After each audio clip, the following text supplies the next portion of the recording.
रामकृष्ण हरी. स्वागत आहे प्रतीक्षाच रेसिपीमध्ये. आज आपण करत आहोत बघा भोगीची भाजी, म्हणजे बघा खेंदाट. आमच्याकडे तर याला खेंदाटच असं म्हणतात. बघा ही भाजी वर्षातून आपण आवर्जून असं फक्त भोगीलाच करतो आणि एवढी टेस्टी लागते की बस. म्हणजे आणि ही भाजी बघा प्रत्येक गावामध्ये किंवा एरिया वाईज ही बदलत जात राहते. म्हणजे काही ठिकाणी वेगवेगळ्या पद्धतीने ही भाजी केली जाते. आमच्याकडे ज्या पद्धतीने भाजी ही केली जाते आणि ज्या ज्या भाज्या त्यामध्ये घातल्या जातात त्या मी तुम्हाला घालून ती भोगीची भाजी कशी करायची ही आमच्या पद्धतीची मी तुम्हाला दाखवते. आता इथे मी ही भोगीची भाजी घेतलेली आहे. अगदी त्याचे कोवळी कोवळी पानं घेतलेले आहेत, व्यवस्थित अशी निवडून घेतली. नंतर हा आपला मटार, हा ओला आपला हरभरा, वांग, शेंगदाणे, तीळ, गाजर आणि बोर. ही भाजी आता व्यवस्थित अशी स्वच्छ धुवून घेतली आणि व्यवस्थित अशी कट करून घ्यायची.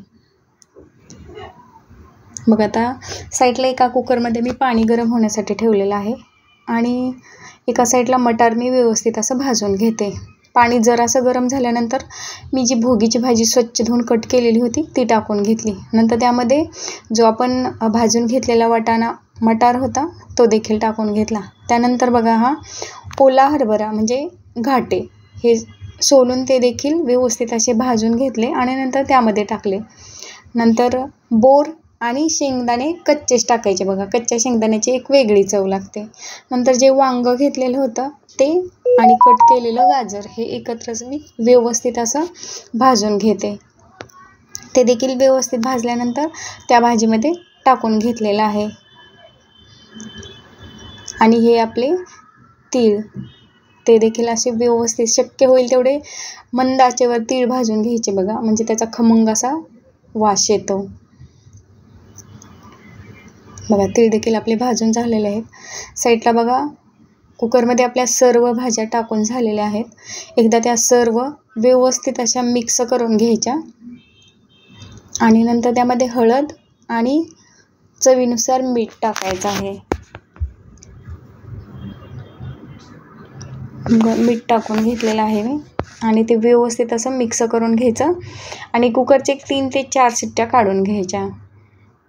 आमच्याकडे बघा यामध्ये जे ओलं ज्वारीचं कणीस असतं ते देखील टाकलं जातं, परंतु इथे बघा मुंबईत मला कुठेही ज्वारीचं कणीस मिळालेलं नाही, म्हणून मी ते टाकलेलंच नाही.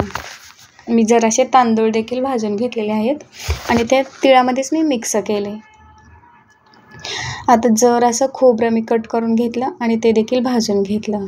आणि हिरवी मिरचीची आपण भाजी करणार आहोत त्यामुळे हिरवी मिरची देखील मी व्यवस्थित अशी भाजूनच घेतलेली आहे. आता बारीक करताना प्रथम तीळ आणि तांदूळ बारीक करून घ्यायचे. बघा ते ड्राय असतात त्यामुळे ते पटकन बारीक होतात. मग अशा प्रकारे ते बारीक करून घेतले. नंतर त्यामध्येच मी खोबरं टाकून घेतलं आणि ते देखील बारीक करून घेतलं व्यवस्थित असं. नंतर त्यामध्ये हिरवी मिरची, लसूण आणि जराशी कोथिंबीर घालायची. ते देखील बघा मी व्यवस्थित बारीक करून घेतलं.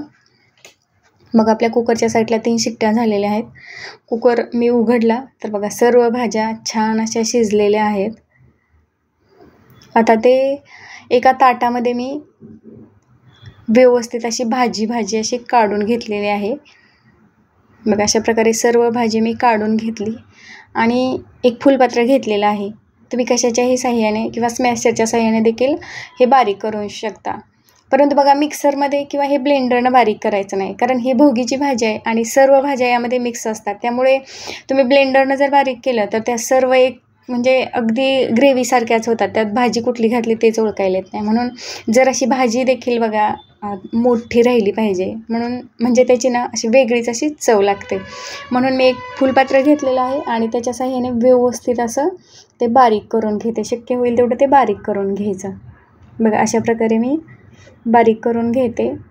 भाजी व्यवस्थित शिजलेली आहे त्यामुळे ते व्यवस्थित असं पटकन बारीक देखील होतं. इथे बघा सर्व मी भाजी व्यवस्थित बारीक करून घेतली. राहिलेलं पाणी कुकरमधलं जे होतं ते त्याच ताटामध्ये ओतलं आणि ते नंतर व्यवस्थित असं मिक्स करून घेतलं. आता आपण करणार आहोत फोडणी. इथे बघा तेल ठेवलेलं आहे मी गरम व्हायला आणि नंतर त्यामध्ये जिरे टाकलेले आहे. जिऱ्याची फोडणी व्यवस्थित बसल्यानंतर त्यामध्येच मी कढीपत्ता टाकून त्याची देखील व्यवस्थित अशी तडका काढलेला आहे. ते बघा व्यवस्थित भाजल्यानंतर जी आपण बारीक केलेली हिरवी मिरची होती ते देखील टाकून घेतली. बघा मिरची भाजून घेतलेली असल्यामुळे त्याला काही फारसा वेळ लागत नाही भाजण्यासाठी. ते व्यवस्थित भाजल्यानंतर त्यामध्ये मी तीळ आणि तांदूळ जे बारीक केलेले होते ते देखील टाकून घेतलेले आहेत. आणि नंतर त्यामध्ये बारीक केलेलं खोबरं ते देखील टाकून घेतलं आणि व्यवस्थित असं भाजून घेतलेलं आहे. हे सर्व भाजून घेतलेलं असल्यामुळे जास्त काही वेळ लागत नाही भाजायला त्याला. त्यामध्ये धने पावडर आणि अगदी जराशी हळद टाकलेली आहे, कारण आपण भाजी शिजवताना देखील हळद टाकलेली आहे. आणि ते व्यवस्थित असं हलवून घेतलं. बघा लगेच त्याला तेल सुटलं जातं, कारण खोबरं आणि तिळामध्ये देखील तेल असते. व्यवस्थित अशी फोडणी बसल्यानंतर मी त्यामध्ये जी आपण बारीक केलेली भाजी होती ती टाकली आणि वरून कोथिंबीर देखील टाकलेली आहे. तर व्यवस्थित अशी हलवून घ्यायची. बघा दिसायला सुरेख दिसते आणि चवीला खूप छान लागते.